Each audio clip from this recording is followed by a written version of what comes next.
So I'm Eric Moore. I'm a member of the Expert Series team here at the Virtual World Education Consortium. So glad to have you all here today. And this is the Virtual World Education Consortium Metaverse Expert Series. We're glad to see you all joining us here. And we do have the website, which is vwecconsortium.org if you're interested in going there and having a look. We also have a social media channel that you can go to and see what's going on. Make sure that you're getting to a position where you can hear. You can always move your camera in to hear a little more closely or to zoom in on something you see going on the screen. We are going to be using a couple of different media today, so just please feel free to do that. This will be streamed, so if you want to see the closed captioning on the streams, then please look at our live stream. Really just happy to introduce our speaker today.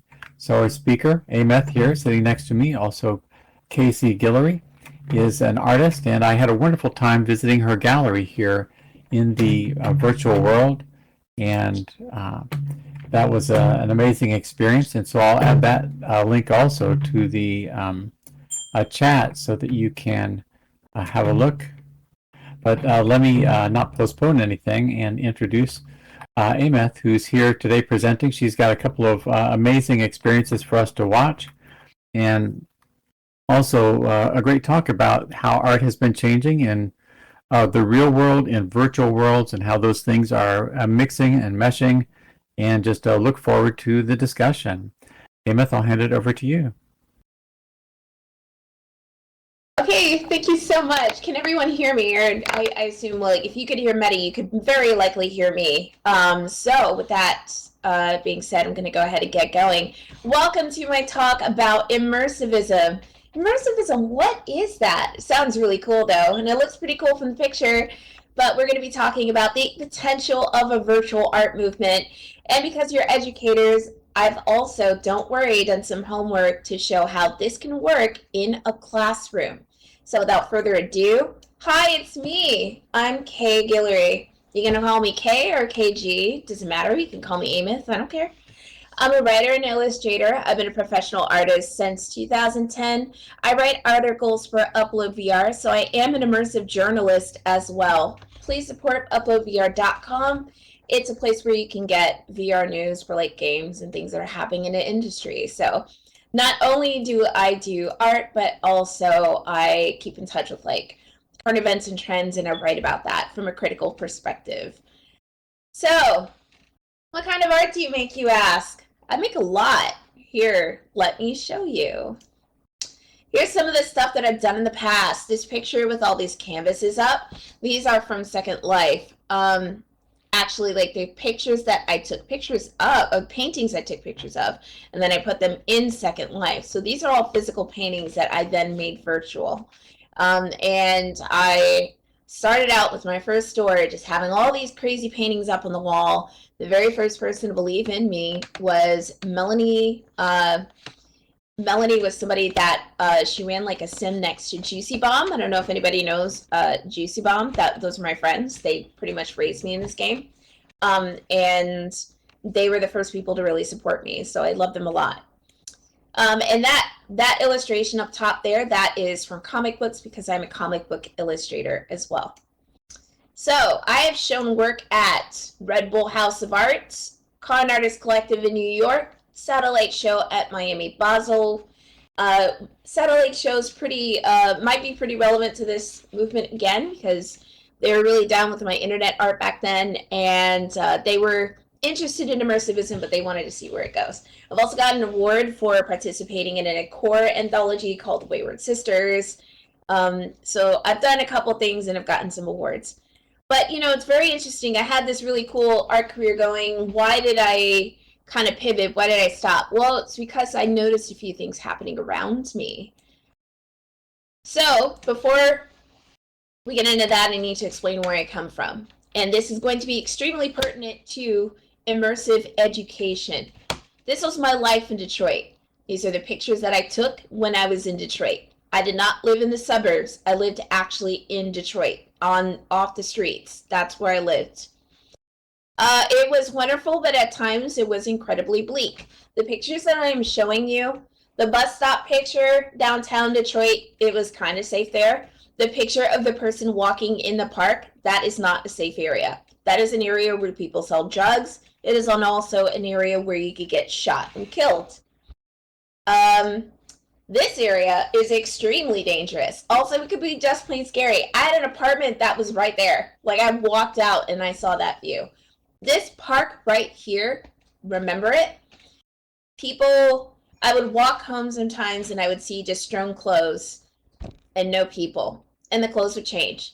There are times when I knew a guy, like I knew a guy that lived in the same building as me. He had a nice jacket. He was really happy. Somebody broke into his apartment and pistol whipped him and took his jacket, and he stopped smiling. So you really can't have anything in Detroit. Almost. Detroiters relied on art to create new worlds and bring people together. So they had nothing, but the art there is just really good. I really don't know what I could tell you. Like, it's just, the living in Detroit can be extremely difficult, but the art that came out of it is tremendous. And there is still nothing like Detroit's art community that I have seen yet. The city's art is just, people there, they taught me to make everything out of nothing, which again is incredibly important to what we're talking about today. So while I was getting this art education, this outsider art education in Detroit, being a poor person, too poor to even go to an art school, I started to consume media like this: Ghost in the Shell Innocence, Dot Hack Sign. These things came out like 20 years ago. Early 2000s, stuff like that. It came out in the aughts. So you can find this stuff on streaming now very easily. Some Detroit painters were also imagining alternate timelines where its citizens would find themselves in wilder conditions. The paintings that point to this theme aren't many in number, but here's mine, exploring my home neighborhood. So even as we had nothing, we were still painting these paintings of just imagining anything you could. That was what I was raised with. So one thing that my instructors kept on telling me, I got like a community college education, by the way, as I'm running along here. It's like, where are you getting this education from? Community college. I was not good enough to get into actual like art school, so I couldn't go there.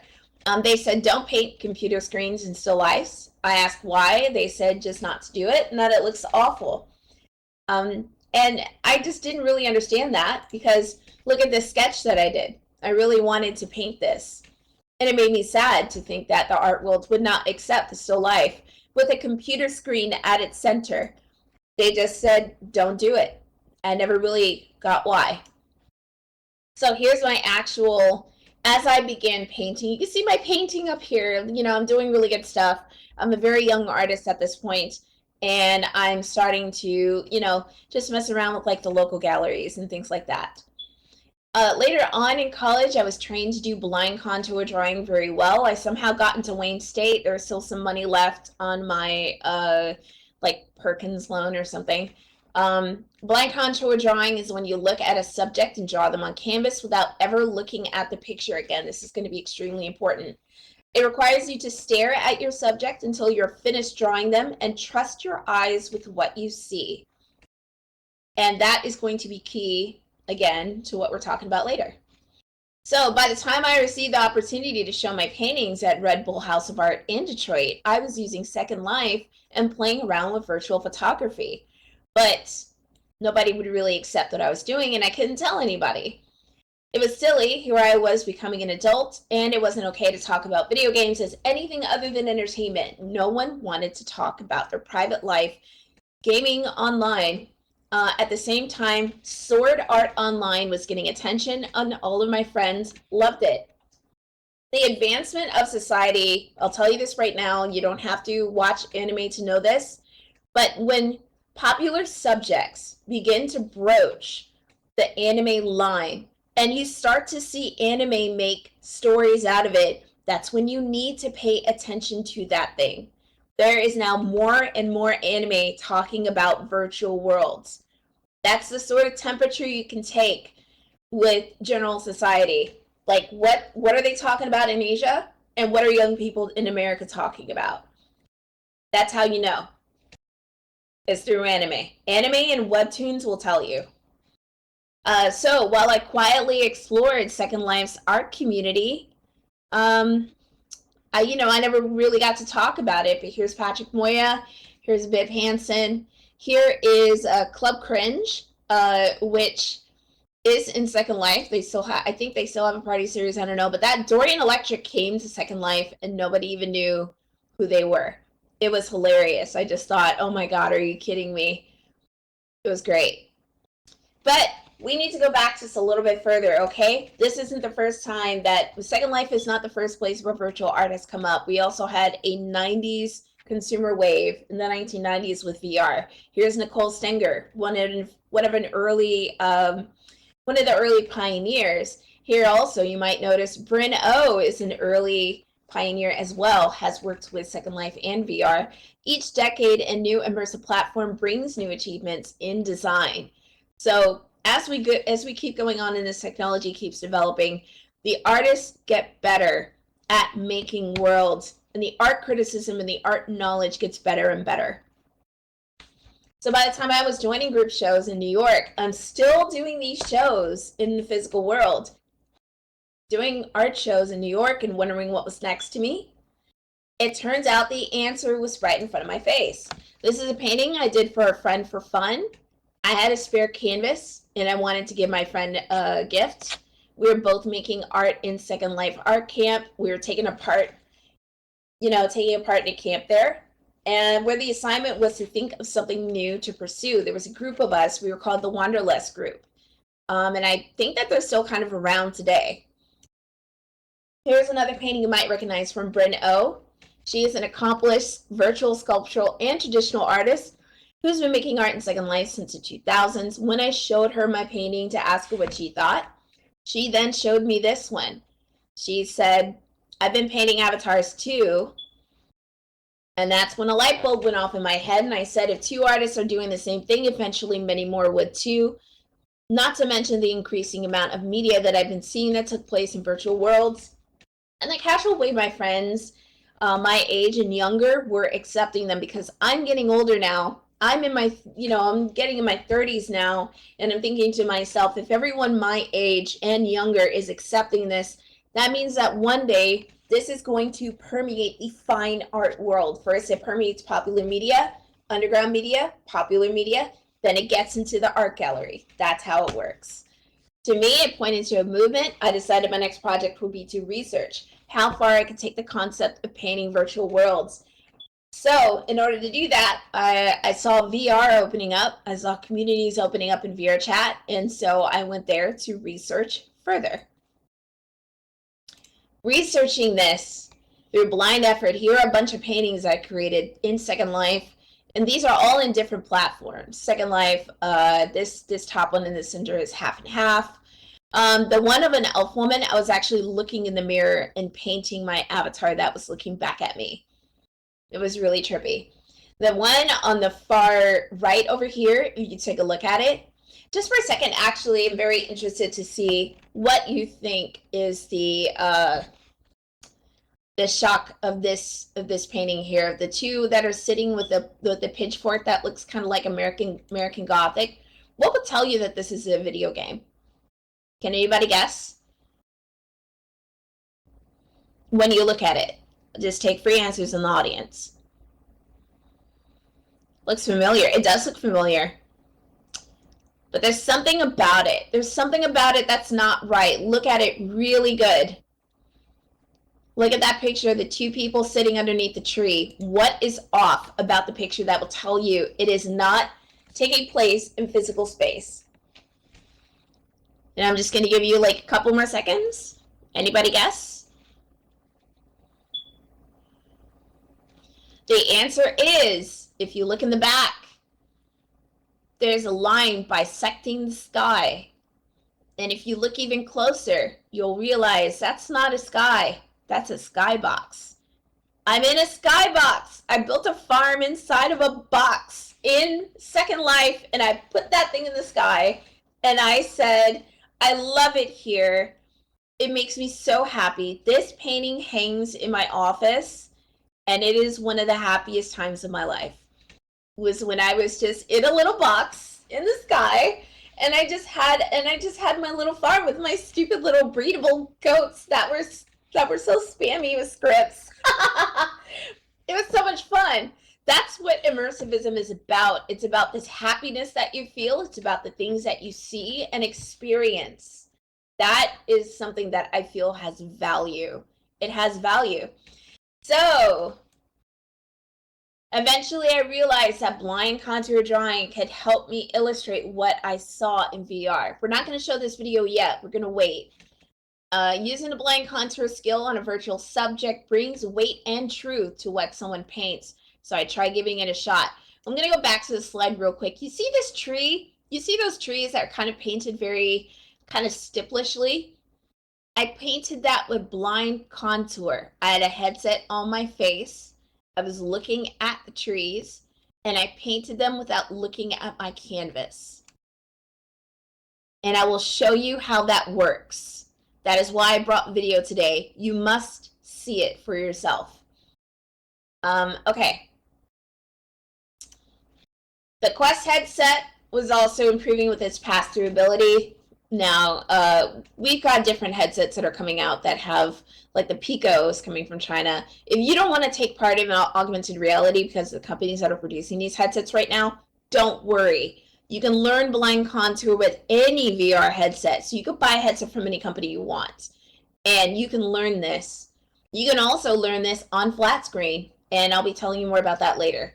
Plus, headset line was also improving with its pass-through ability. Virtual desktop let people turn the right builds into augmented reality by using chroma key. So I built a digital studio. And then I invited a friend, Regent Storm, over for portrait sitting. We recorded the footage of the process. Okay, Medi, toss up that media on a prim. It's video time. Okay, sounds good. Yep, I'm going to put it right behind us here and then lift it in front of the screen. I can't wait for You'll y'all see to see just a this. wooden box at first, but then you should see the media on a prim. And if it doesn't start right away, then you can click on it. Hi, I'm Guillory. I am recording this documentation of an experiment I did where I wanted to paint people and places in virtual reality. This is something that I've noticed people are already doing in video games, so I decided that I wanted to expand on it and see how far I could take it.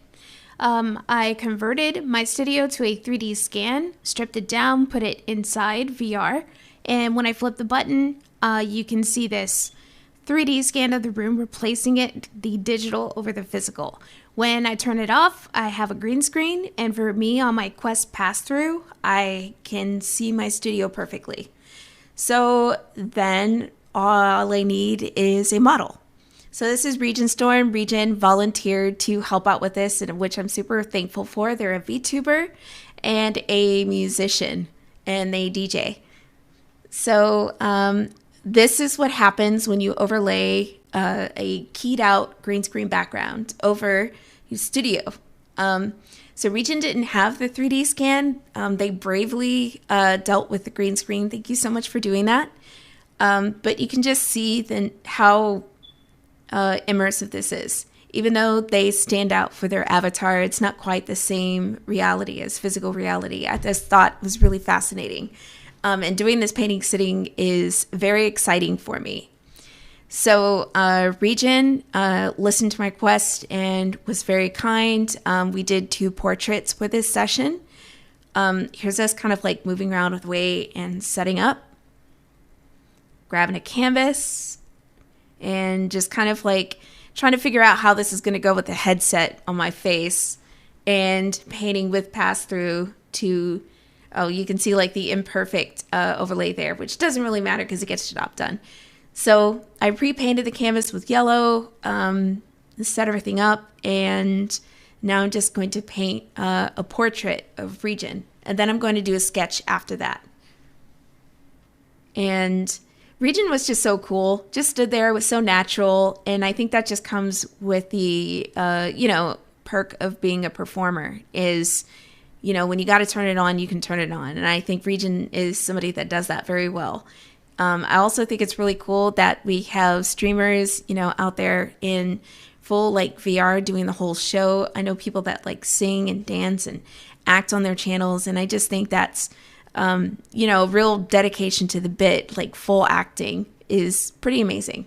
So I painted this portrait, partially blind contour this time, and then after that we're gonna follow up with a sumi brush sketch. I didn't know how it was gonna go, but I told Regent what I wanted to try, just on top of it, and they were down. So it came out like the brush was like really big and it was kind of messy, but I actually really dug it because these portraits, they're blind contour, and so they're going to be really messy anyway. So that was actually a lot of fun, and I decided that I would just keep a record of everyone that I drew doing a sketch in that way. And that's us talking about the process after, which was really cool. I love that moment. And we also took a picture together, which was amazing. And I just thought that was so cool. Thank you, Regent. You were awesome. You were an awesome first model for this project. Super excited. Thank you so much. And I'll leave their socials in the video too. It should pop up right now.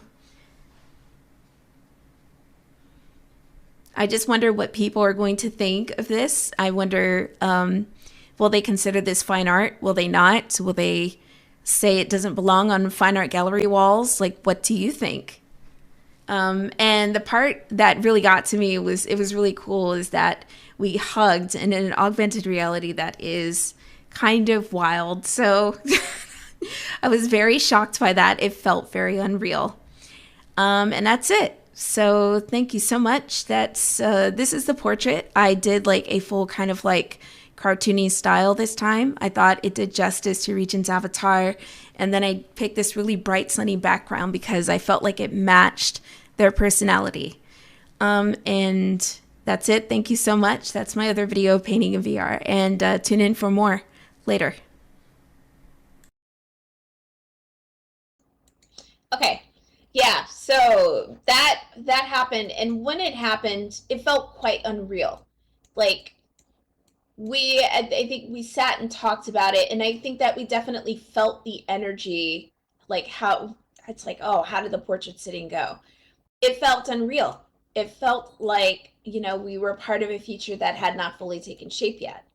And I feel an incredibly we could actually redo this. We could stage this whole thing at MoMA. We could. Yeah. Funnily enough, when I show this to galleries, a lot of them are quite afraid. They don't want to talk about it. I don't know why. So probably one of the biggest reasons is Meta itself. They don't want to mess on it, with this stuff, and I understand that. Thankfully, I'm really happy for other companies that are trying to step up and get in the augmented reality space, because we really should have this technology, but we shouldn't have it where it's just one company that's got it. I really don't like that at all. Okay, so moving on. While experimenting with paintings, I was also enjoying virtual photography and studying digital culture, and I wrote my findings at a site called The Metaculture, focusing on the trajectory of VR's music community. Later on, I shared my findings on the same website. The VR music community that crystallized during the COVID lockdown, especially its rave scene around 2020, went through changes I felt were important to note, predicting how virtual creative communities might grow in the future. Taking care of these communities ensures that its people are able to thrive. So you're asking, what does a rave scene have to do with art research? It's actually quite important, because when you see a creative community pop up in a platform, you want to watch to see how they develop, how they socialize, how they, create art and show art, how people engage with that art, but also how the creative community is impacted by the platform's administrative decisions. Because the platform's administrative decisions can make or break that creative community. I have seen missteps that a platform has taken, and they actually cause infighting with DJs on a certain platform. They eventually did learn their lesson that centralizing power causes toxic behavior to happen. You're going to have all these people fighting for your space. You don't want that. Decentralization is the way to go. You must democratize and you must decentralize. That is the conclusion that I reached. So by the time I stumbled across the Strange Pair Art Gallery in VR chat, I had been calling this research art movement Griddism, which was named after Tron, and was piecing together what it stood for. Virtual life and its people, ideas, and places. It felt like the impressionism of a new world. The fine art that fell under Griddism could even be virtual worlds themselves. Because if you notice also, Rain Dance Immersive has awards for virtual worlds that people build. They hold them every year. Venice Immersive also has awards for what people are doing in immersive worlds. They have that every year. These award establishments, they understand the importance of art, immersive art being a part of that conversation of fine art. So it's inevitable that it's going to go even further than that.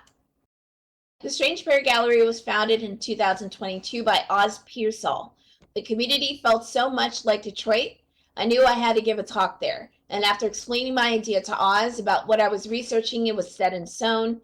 We wanted to have a meeting to talk about the things that I had researched, and I showed them everything. So we had this talk, and I convinced them, and I said, hey, did you know that you're all painting virtual worlds? You're painting avatars, you're painting each other. Did you know that this is a movement? And they didn't realize it. And then I convinced them over this talk. And I showed them Brino's work, and I showed them history. I said, hey, we're part of history. We need to name ourselves. The talk covered a brief history of virtual art and pointed how virtual art was an underground movement that existed for at least 3 decades, if not more. However, no one ever gave it a name despite it existing for so long. I urged the artists to vote on a name after a public poll was released. They actually did vote for Immersivism. Immersivism was the winner. Legit. I still have the results for that. And then I wanted to tell Bryn, because she started my journey of research. I had a conversation with her, and then we just were like, whoa, this is a movement. It's got to be. And then we were like, yeah, cool. Then we just walked away from the conversation, and that stayed on my mind. And that set me on a new path. But I had to go back and tell her again, because you can't do something like this and then not go back to the person that you first talked to and say, hey, look at all this stuff. Check this out, So including her in the vote was a must. I was also excited that I had finally managed to make something happen after all these years. So when I contacted Bryn, she actually had a surprise for me. It was this. Bryn had held a talk 4 years ago. She had it at York University. In it, she had this video that said, see, it's called The Immersivist. It is literally called that. Virtual art may be written about in history books one day, and this may be the first stumbling steps to new movement in art, not unlike the Cubists, Surrealists, Minimalists, Impressionists, and so on. Perhaps a movement may begin where the artists are called the Immersivist. She predicted it. And then I put out a vote. And they all voted for the name. The name happened. I swear to God, it came together. Okay? And I've got video of Oz Pearsall, because this is why I democratized it. Because I didn't know. I was just calling it Griddism. I had no idea. Then everybody was cool with the name. So I recorded that meeting, and we passed out some names, and then we all voted on it. And I saw the results to prove it was an actual vote. Yeah, it's fantastic.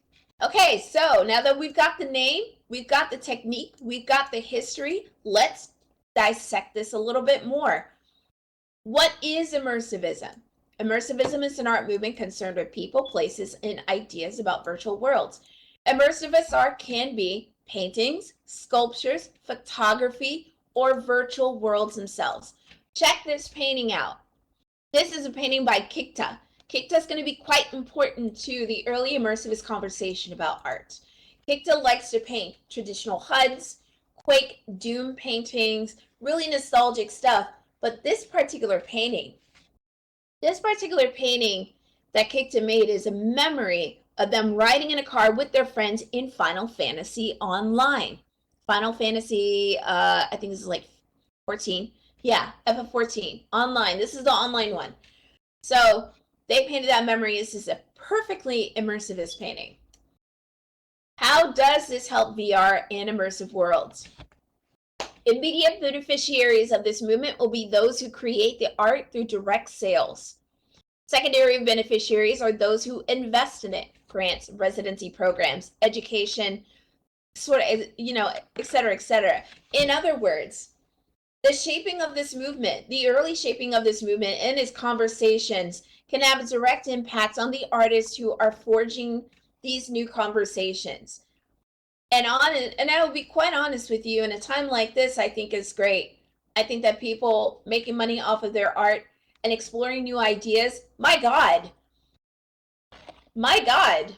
yes, we are glimpsing a big change in art. You're exactly right. Adding to the history of art, this can have a huge effect.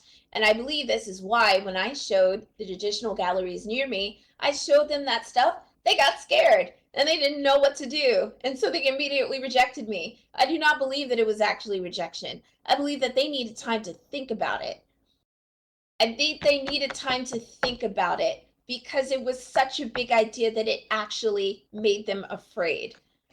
But they'll warm up to it. I mean, when I tell young people about this, and this is how I know this is going to pop off, okay? When I tell a young person about this, they immediately gravitate to me and they say, it's like I've been waiting for this my whole life. Do you know how powerful that is? That is incredibly powerful that young people are immediately taking to immersivism. Some of them don't. Some of them are silly and are like, oh my God, this is a cringe. And I'm like, shut up, you're a jock. You don't even read. Come on, get out of here. Sorry. I don't listen to illiterate people. In order for there to be a residency program and educational opportunities, immersivist education should have a curriculum based on skills. Yeah, there is. Yeah, it's do better risk. I don't know.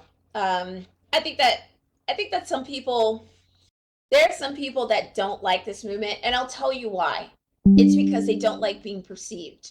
There are some people that do not like being perceived. They will literally get in the blingiest e-boy avatar, chest out, big bushy beard, and looking oiled down, dancing in the club. And then when they want to talk about how the things that they're dancing around and their avatar itself is art, they don't want to think about it. They don't want to think about other people perceiving them. They do not wish to be perceived, which is fine for them. But you can't tell me what not to paint. So that's not even a conversation for me. So if you want to have a curriculum based on immersivist work, there is actually some things that you can extract out of this. There is a lot of potential for, first of all, a lot of immersivists right now are making art for themselves, which is incredibly novel. It's anti-algorithm, which is crazy. It goes crazy. But also, there's some things that you can use out of this to teach people. In order to explore what an immersivist education would look like, let's take a look at a painting where I pieced together different skills I discovered during my time of research. So I want to show you a painting process that I documented. Okay, so we can't show like all the stuff, all the videos, but if you look on immersivism.com, you'll see where, that's okay. You'll see the pictures here. I really liked Dan Prowler's Horse Canyon map in VR chat. It's a giant desert map. You can ride a horse around. It's very fun. But what I noticed about it was the scale of it. And what I thought is, I can't go to the Grand Canyon, but I can learn how to paint these mountains just by using this world as an example. So, as in the first tree painting demo, where I basically walk up to a tree, I look at it, and then I paint the initial layers of the tree with, unfortunately you didn't get to see that, but you paint an initial layer of the painting with like a burnt sienna or raw sienna, and then you go back over it with a burnt umber once you can flip the headset up and down between your painting and what you're looking at in VR in order to correct the lines. And then you can paint from there. So it's taking blind contour and you're taking it into painting. So we're going to use blind contour, and then we're going to use AR prototyping to complete the work. Actually, I wonder if I can do this. Now, this was 4 months ago. I'm just going to link you this. Go ahead and you can click on that. Put that into your, there's a video right there. You're using Figma XR. I was using Figma XR to paint some of these, and you'll have to mute the video, and I apologize for that. But you'll see that I'm using augmented reality in the canvas, and I'll just pop this up on here. Using augmented reality on the canvas, and then I am painting it in the painting. And this wasn't even a good capture, but like, it just kind of snagged the first video there, unfortunately. But yeah, so you can see where you lay out the layer of augmented reality. This can really revolutionize somebody's workflow. So after defining what immersivism is, I then thought, okay, how's the artist in their studio going to use this? This is how you can extend your studio, not rely on any sort of AI, and still use this modern technology to improve your painting workflow. Using augmented reality, you can use what I call rapid prototyping. You can lay down painting layers. If you look on that video, if you enlarge in that, this last picture, even on this slide, you can see that augmented reality has been laid down on the painting. That's where I was testing colors. Yes, you can remain human in an AI immersive environment. This is actually how I did it. So you can lay down colors using AR, just color match it really, really close to what color you want to lay down. Put it on the canvas, test it out. And then the final version. This is called Wide Open Spaces. It is of, and that's in, no, I didn't put that one in the gallery. I put another one in the gallery for myself. But this is Wide Open Spaces. This is a painting I did inspired by Horse Canyon map in VR chat. It's really great. So that, yeah, so there you go. That we were able to get the video like at least on chat. Okay, so the skills used for this painting, you can identify them, you can create a curriculum out of them. Blind contour painting, rapid AR prototyping, plain air painting, combining this with the tech. You've got a class. You've got a class. This only covers one painting process. Imagine several different projects together with different skills highlighted for one course. You've got money. Here's another painting that I did. Here's augmented reality, kind of like just painting it out, just seeing what I could do, you know, doing some planning there. Same thing. Here's how it turned out beautifully. Portrait of a femme. The painting's a little squished here. But if you look at this, what would make you notice that this is not in a physical, that this doesn't actually take place in a physical world? Can anybody, because I think that's one of the things of our criticism for this is going to, you know, this is going to be the first question. What do you think this painting is telling you? What is the top right? Yeah. What else? Dig deeper.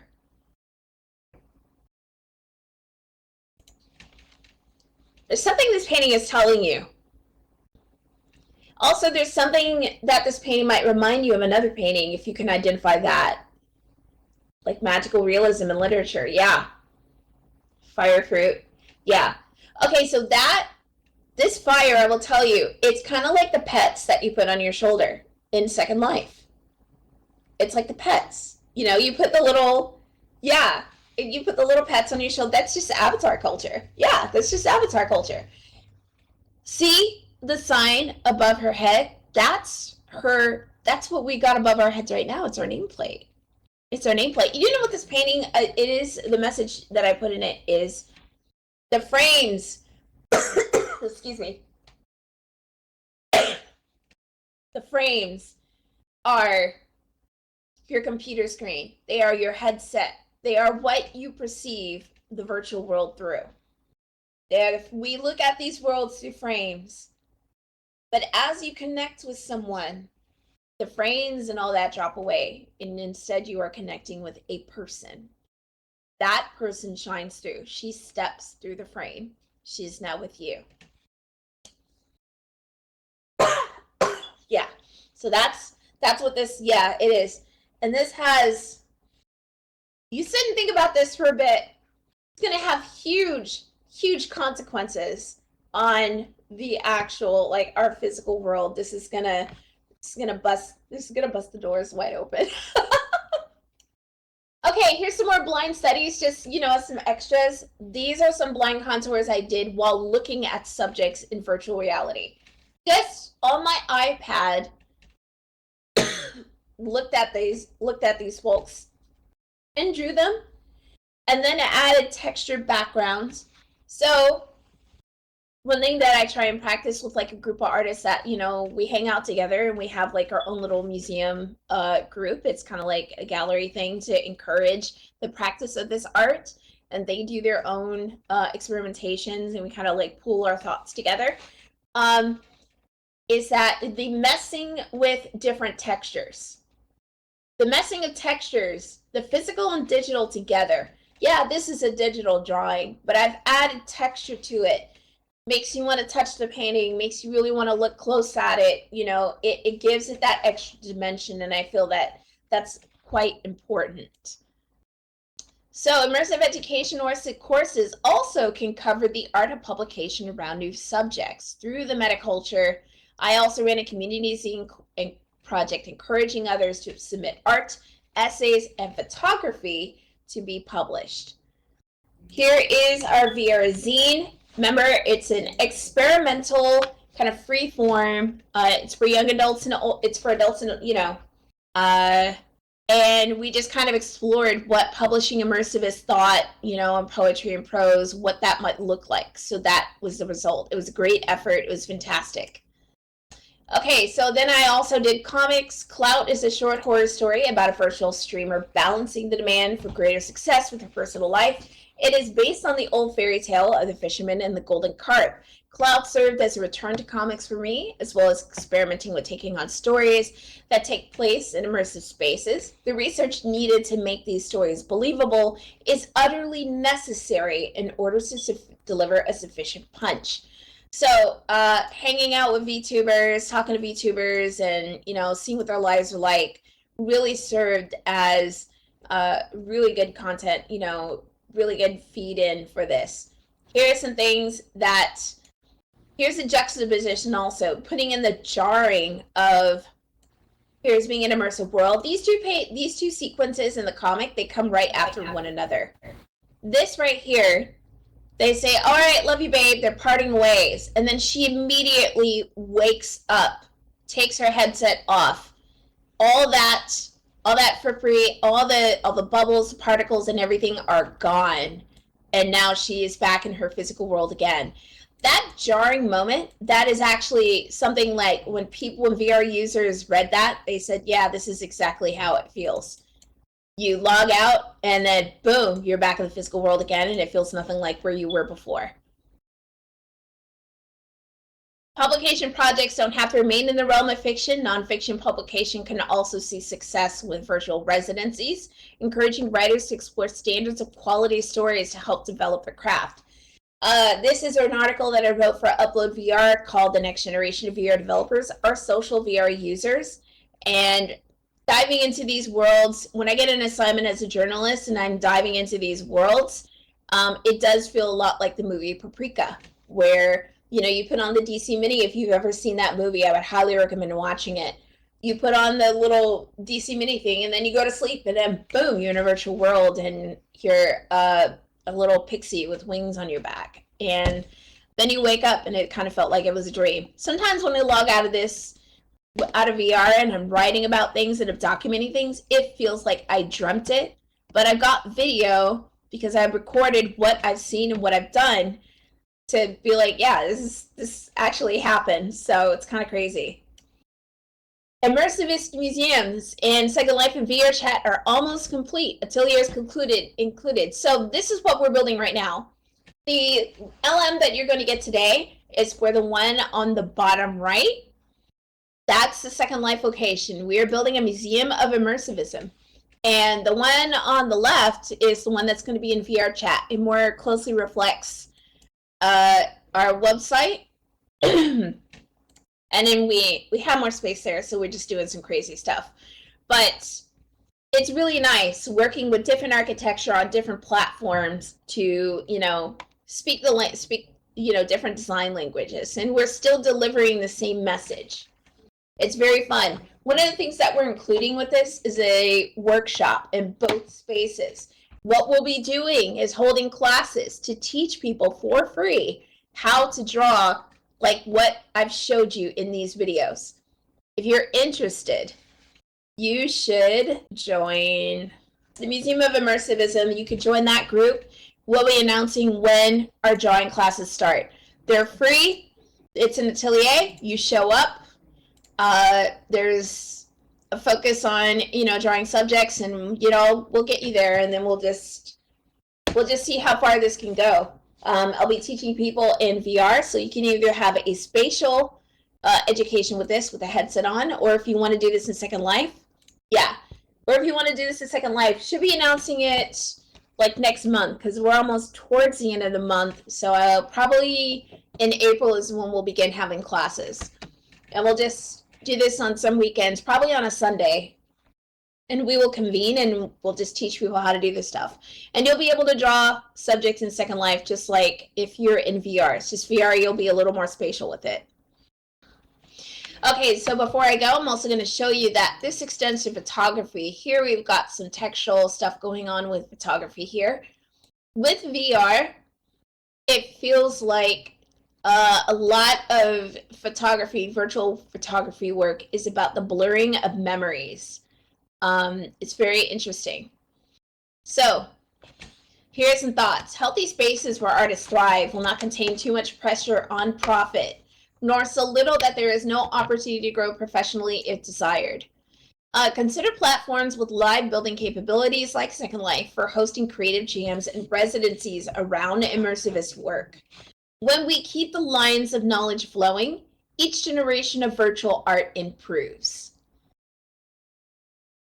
Whatever art you make, also print it out if it isn't physical already. Trust me, because these platforms disappear. And then you move on to the next platform and all you've got are pictures and inventory you can't take out because it was all digital.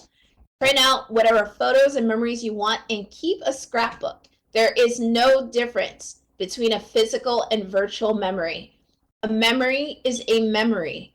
It happened to you. So keep a record of it. When you can't find your way through a project or something is stopping you from achieving what you want, remember, nothing stops a dream. I started with nothing. I was born in nothing. I struggled for so long on the street in Detroit, and yet this crazy idea has now reached you. And is now reaching people who are looking at this from universities and thinking, I wonder what we can do with this. I still made this somehow happen because of the focus. After a while, like, honestly, there was some luck that got me here, clearly, because, you don't just get born in utter poverty like that and then just end up where I am. You have to get lucky, and so at some point somebody helps you. But a lot of this was focus, extreme focus, and that's what got me here. So if you'd like to learn more about immersivism, just visit immersivism.com. And thank you so much for having me here. I hope that you enjoyed your time.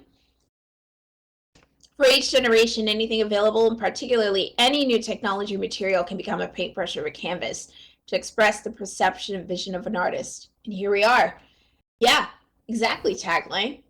Thank you so much. You've done me an honor to invite me here. I am so overjoyed to share all this with you, and I hope that this has given you some interesting things to think about. And if you know anyone who practices immersivist work and wants to sign up as an artist, we've just got like a web ring going with like a full artist list. So if you know anyone who practices this work and wants to be listed as an artist with us on our website, just have them sign up. We have like a sign up form on our Immersivist site, and we are decentralized, meaning we don't, like, Bryn and I are immersivists, but that doesn't mean that we're in each other's faces. We're not an art collective. This is a movement.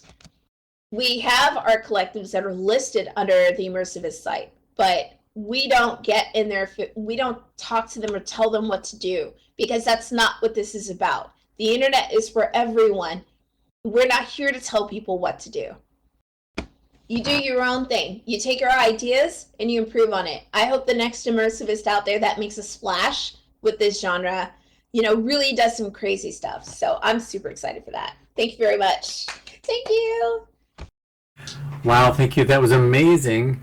I think so many great things to see, and also wonderful reflection of the community. Like we were talking the other day, I think it's the art community that you're focused on, but I think you really represent a lot of people who are not artists, who are immersed in virtual spaces, in different cultures, and really getting those kinds of things out there. Yes, a round of applause. Really great work. And so thank you so much for being here and sharing with all of us. I know this is a very diverse group, and that really it's this type of feeling of immersion is one thing that relates across all of us. I see there's a couple of messages in the chat also in terms of questions about staying in touch and contact, and I want to remind people again that there's the website immersivism.com, as well as being able to go to the gallery here in Second Life, or if you're over in VR chat, then the possibility of going to that space too. So thank you. We maybe can take a question or two here if we see something come up in the chat, or if somebody wants to open mic, that's good. But then we should move on over to the casual space. Is there any initial? Let's see if we've got a question coming in on the chat. A lot of congratulations and thanks. So yeah, it really reflects the power of the presentation that you did, and I think also really for me, it's just exciting to see the work you've been doing and that bridging between the virtual space and the real space, and that you're painting in the real world, you're bringing that painting into the virtual world, and you're taking the virtual world back out. It's like I think meta literacy is a word that Val uses a lot, and I think this immersiveness really is a good harmonic with that too. Thank you. I'm really happy that there are people out there that this is really resonating with, because when this first was broached as a subject, quite the opposite reaction. It's very hard spreading this message and then dealing with a company that has named themselves after an element of cyberspace, and then they're doing all this stuff and people don't like them, and then they think that you're automatically a part of them, and it just makes your job so much harder. It has made my job so much harder. But now I'm getting to people who know what cyberspace is. They know that no one company owns the space, and so they realize what's happening, and they're like, yes, this is absolutely great, because they know that cyberspace is for everyone.